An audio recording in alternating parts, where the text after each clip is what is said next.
Hi தாத்தா பாட்டி. வாமா.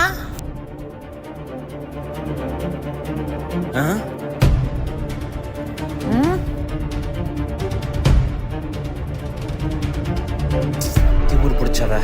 ஏய், பெரியவங்க முன்னாடி இப்படி கால் மேல கால் போட்டு உட்கார்ந்துட்டு இருக்க, எல்லாரும் என்னடி நினைப்பாங்க? ஏய், அதுக்கு நான் என்ன பண்ண முடியும்? என் கால் நான் போடுறேன். படிக்காதவங்களுக்கு தப்பா இருந்தா அதுக்கு என்னால ஒண்ணும் பண்ண முடியாது. அம்மாடி இந்த வெங்காயத்தை கொஞ்சம் ஒளிச்சு கொடு.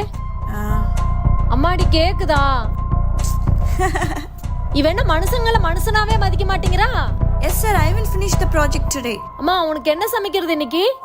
What do you want? Sorry, உங்களுக்கு தான் இங்கிலீஷ் தெரியாதுல. என்ன கேட்டீங்க? Yes sir, tell me sir. Sorry த, நான் படிச்ச படிப்புக்கெல்லாம் இங்கிலீஷ்ல தான் பேசணும். அதான் உங்ககிட்டயும் பேசிட்டேன்.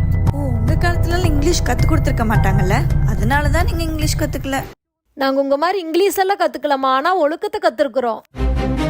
வயசுல பெரியவங்களுக்கும் எப்படி மரியாதை கொடுக்கணும்னு கத்துருக்குறோம். அதோட மனுஷனுங்க எப்படி மதிக்கணும்னு கத்துருக்குறோம். ஒழுக்கம் இல்பம் தரலாம், ஒழுக்கம் உயிரினு நோம்பப்படுன்னு தமிழ் நம்மளுக்கு கத்து கொடுத்துருக்குதுமா.